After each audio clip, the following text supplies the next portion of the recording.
हमारे साथ मोनिका अग्रवाल जी हैं, जो कि बरेली शहर के बरेली कॉलेज में प्रोफेसर हैं और वो समता योग आश्रम से काफ़ी समय से जुड़ी हुई हैं। आइए इससे जानकारी लेते हैं। ममता जी, कितना वक्त हो गया आपको इससे जुड़े हुए? मैं 2017 में यहाँ से जुड़ी थी और तब से निरंतर मैं इस आश्रम से जुड़ी हुई हूँ। उस समय तो मैं जब शुरू में यहाँ पर आई थी तो लंगर खाने के उससे आई थी, प्रसाद ग्रहण करने आई थी। लेकिन उसके बाद मुझे यहाँ पे परस्यू किया गया। यहाँ पर 5 डेज़ कैंप होता है महिलाओं का, वो मैंने यहाँ पर ज्वाइन किया। उसके बाद मेरे जीवन की दिशा मैं कह सकती हूँ, या मेरा पूरा जीवन या ईश्वर के प्रति जो भाव है वो मेरा पूरी तरह से परिवर्तित हो गया। बचपन से लेकर मैं जितना मेरी एज है 45 प्लस, उसमें मैंने ये सीखा था कि ईश्वर तो मांगने के लिए होते हैं, भगवान के आगे बैठ के कि भगवान मुझे पास करा देना, मुझे पैसा दे देना, मुझे पति अच्छा दे देना। मैंने यही सीखा था अपने घर में।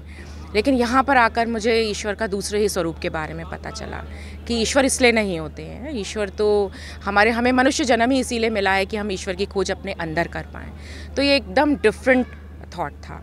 और ऐसा कोई आश्रम या ऐसा कोई मैंने आइडियोलॉजी नहीं देखी। इतने सारे इस समय पंथ हैं, आश्रम चल रहे हैं, लेकिन उनमें किसी में भी इस प्रकार का प्योर थॉट हमें दिखाई नहीं पड़ता है। इस आश्रम ने जो ख़ास बात है जिसने मुझे अट्रैक्ट किया वो है यहाँ ना फूल है, ना चढ़ावा है, ना किसी के आगे आपको दंडवत प्रणाम करना है, ना कोई गद्दीदार है। यहाँ पर सबको अपने विचार रखने का पूरा यहाँ पर स्वतंत्रता है। और यहाँ पर ऐसा भी नहीं है कि हम किसी एक थॉट को लेकर ही चलते हैं। यहाँ पर गुरु नानक की बात भी होती है, यहाँ पर कबीर की बात भी होती है, यहाँ पर तुलसीदास जी की बात भी होती है, यहाँ पर मोहम्मद साहब की बात होती है। यहाँ पर हर धर्म में जो भी अच्छी बातें हैं उन सबको लेकर यहाँ पर चला जाता है। तो आप देखेंगे कहीं पर भी जब आरती हुई तो दिया और बाती कहीं नहीं था। तो जब सबसे पहले मैं जब आई थी मैंने कहा ये कैसी आरती है यहाँ पर।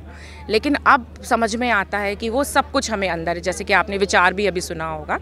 तो सबसे बड़ी बात यह है कि मूर्ति पूजा की हम ना तो खंडन कर रहे हैं ना उसको कर रहे हैं, लेकिन उसके आगे की बात बताई जा रही है कि मूर्ति पूजा से आगे भी कुछ है। तो उसको यदि आप जानना चाहते हैं वो क्या है और उसको कैसे हम अचीव कर सकते हैं, कैसे उस रास्ते पे आगे बढ़ सकते हैं, उसके लिए ये मुझे लगता है इससे उपयुक्त जगह कोई नहीं है। क्योंकि यहाँ पे प्योर थॉट्स आपको मिलेंगे, अच्छे विचार, और वो भी शास्त्र सम्मत विचार। कोई अपने मन से कुछ नहीं कह रहा है, शास्त्र सम्मत विचार यहाँ पर रखे जाते हैं। तो यदि हम इस आश्रम से मैं जुड़ के तो मेरे तो जीवन में बहुत बड़ा परिवर्तन आया। जीने की एक सोच बदल गई कहना चाहिए। परिवार में, समाज में और देश में जीने का एक सलीका कहना चाहिए, एक फिलॉसफी ऑफ लाइफ जिसको हम कह सकते हैं, वो मिल गया जीने का। तो यही है जीवन का चेंज एक बहुत बड़ा। और अब इस आश्रम से जोड़े हैं तो कभी इसको सोच भी नहीं सकती कि इसके बिना मैं अपना जीवन चला सकती हूँ। मोनिका जी, आप बुद्धिजीवी हैं, शिक्षक हैं, एक सवाल अलग से पूछना चाहूँगा आपसे, आश्रम से अलग हट के। ये आपने जो जानकारी दी आश्रम के विषय, मेरा सवाल ये है कि क्या किसी आश्रम से जुड़ने के बाद, किसी गुरु के मिल जाने के बाद हमारे जीवन में भगवान की स्वीकार्यता है वो क्या कम हो जाती है या हो जानी चाहिए? नहीं, भगवान तो हमारे जीवन में जब से हम परिवार में आते हैं तब से हमारे जीवन में ईश्वर तो है ही, और उनके प्रति विश्वास हमारा और पक्का होता चला जाता है, ये है। और बस थोड़ा सा स्वरूप में परिवर्तन आ जाता है कि पहले हम ईश्वर को किस रूप में समझते थे, और धीरे धीरे जैसे जैसे आपका ज्ञान पक्का होता चला जाता है, आप शास्त्रों का अध्ययन करते हैं, आप गुरु के प्रति आपका जुड़ाव, आपका लगाव बढ़ता चला जाता है, तो आपको एक कहना चाहिए कि एक सच्चा राइट वे ऑफ लिविंग और राइट वे ऑफ स्पिरिचुअलिटी की तरफ आप बढ़ते हो। तो स्पिरिचुअलिटी के प्रति जो हमारे भ्रम है वो हमारे दूर हो जाते हैं। तो सबसे बड़ी बात तो ये कि हमारा आश्रम किसी भी पंथ को, किसी भी मूर्ति पूजा को या किसी भी आश्रम व्यवस्था को, उसको वो नकार नहीं रहा है, सबको मान दे रहा है। लेकिन ये भी कह रहा है कि आप नर्सरी क्लास से आगे तो बढ़ोगे।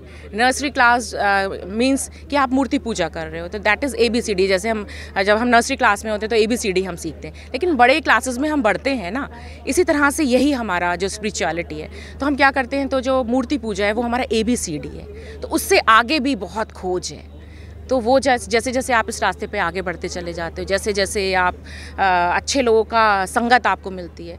एक और इस आश्रम की खास बात है कि संगत का आपस में प्रेम, और वो प्रेम जो है वो निस्वार्थ है, कोई किसी से किसी स्वार्थ के से नहीं जुड़ा हुआ है। आप यदि कभी अचानक से और देखो मिलता हुआ तो सब देखो सब एक दूसरे के साथ जुड़े हैं, एक दूसरे को आगे बढ़ा रहे हैं, जो कि हमें सोसाइटी में हम इन जनरल देखें तो हमें देखने को नहीं मिलता है।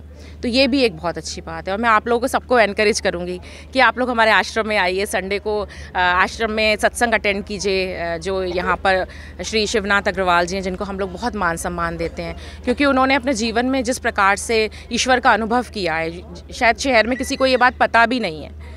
तो आप मिलोगे तो आपके जीवन की दिशा जैसे मेरी बदली, हो सकता है आपके लिए भी वो लाइफ चेंजिंग मोमेंट हो।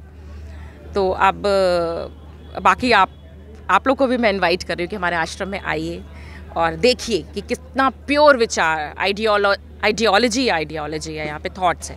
इसके अलावा कोई गाना बजाना किसी प्रकार का नहीं है यहाँ पर। तो चलिए, धन्यवाद हमसे बात करने। Thank you so much. Thank you. क्या नाम है आपका? शिखा अग्रवाल। कहाँ रहती हैं? राजेंद्र नगर, बरेली। कब से जुड़ी हुई हैं आश्रम से? शादी के बाद से 16 ईयर्स हो चुके हैं। यहाँ जुड़ने का क्या कारण था? यहाँ जुड़ने का कारण, जब शुरू में मैं यहाँ पे इस परिवार में आई, तब मैंने शुरू से ही यहाँ आश्रम आना शुरू किया। बीच में मेरा आश्रम आना छूट गया था, कुछ परिस्थितियाँ रहीं, कुछ टाइम नहीं था या किसी वजह से भी मैं नहीं आ पाई, लेकिन फिर बाद में धीरे धीरे कंटिन्यू करने की कोशिश करती हूँ।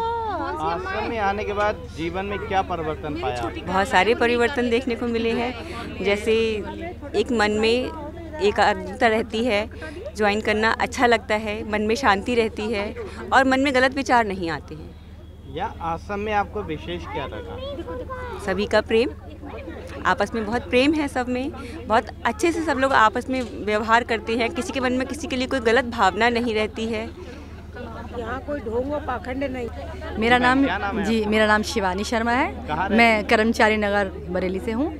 कब से जुड़ी जी, हैं? मैं सन 2006 से, शादी के जस्ट बाद से ही मैं यहाँ पर आ रही हूँ आश्रम में। और यहाँ आना मुझे बहुत अच्छा लगता है। शुरू से मतलब शादी से पहले मेरी जो विचारधारा थी, ये मुझे ये नाच गाने वाले सत्संग होते हैं, कभी समझ में नहीं आते थे। और जब मुझे ये पता चला था कि मेरे हस्बैंड इससे जुड़े हुए हैं, तो मुझे थोड़ा ये लगा था कि पता नहीं किस तरह का क्या होगा। और ऑब्वियस है कि जब हम मतलब शादी करके जाते हैं तो हमें जाना पड़ता है जहाँ पति जाते हैं। लेकिन जब मैं यहाँ आई, यहाँ के नियम कायदे सब चीज़ देखी, मुझे इतने अच्छे लगे कि उन्हें कभी फोर्स करने की ज़रूरत नहीं पड़ी।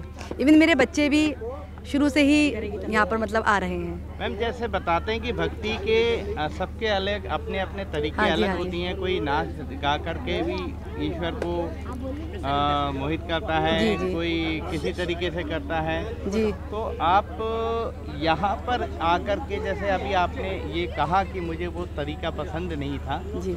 आप कैसे कह सकती हैं कि यहाँ और वहाँ में फ़र्क हो सकता है? यहाँ क्या फ़र्क लगा? सबसे बड़ा फ़र्क तो आप गुरु रूप में ही देख सकते हैं। जो वहाँ गुरु वगैरह होते हैं, ऊंची गद्दी पर आसीन होते हैं।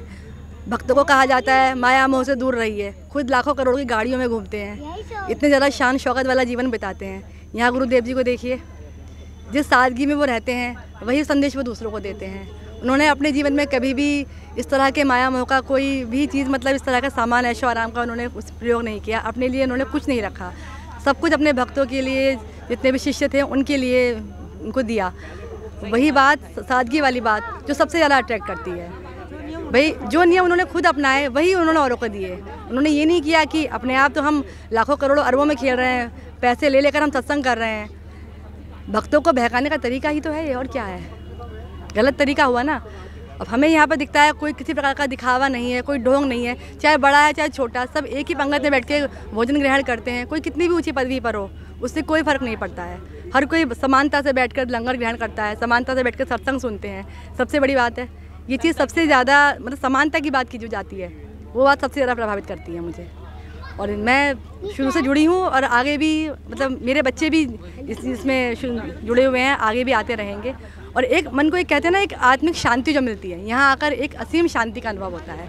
हर चीज़ में एक पॉजिटिव वाइब्रेशन, इसको कहना चाहिए, वो चीज़ बहुत ज़्यादा अट्रैक्ट करती है। सत्यम जी, बताइए क्या आपके आश्रम के विषय में क्या विचार हैं, और दूसरी चीज़ क्या आपको जीवन में यहाँ पे महत्वपूर्ण लगा?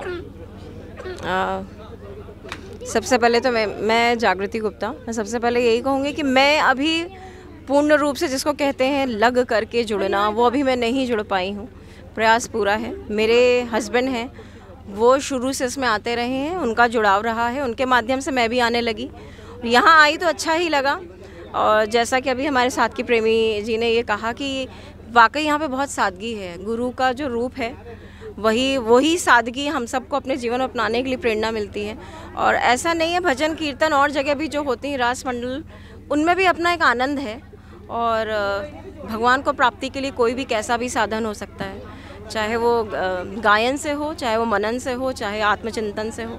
मेरे लिए यही है, क्योंकि मैं यहाँ पे जब आती हूँ, मैं आँख मूंद करके, मुझे आज तक इनकी आरती अभी तक याद नहीं हुई। थोड़ी सी क्लिष्ट है, थोड़ा सा जो यहाँ बोलते हैं पदवी पे बैठ के, उनकी बातों को आत्मसात करने का प्रयास करती हूँ, लेकिन हाँ काफ़ी कुछ बातें अभी समझ में नहीं आती। शायद मैं यहाँ रेगुलर रूप से आने लगूँ तो लगे, लेकिन हाँ जब सुनती हूँ तो लगता है कि मैं इसमें जुड़ सकती हूँ और जुड़ूंगी भविष्य में। अभी मेरी प्रायोरिटीज़ कुछ और हैं, मैं जॉब में हूँ, छोटे बच्चे हैं, शायद इसलिए मैं अपना भरपूर समय नहीं दे पाती। लेकिन हाँ आगे भविष्य में इसी मार्ग पर चलना चाहूँगी मैं।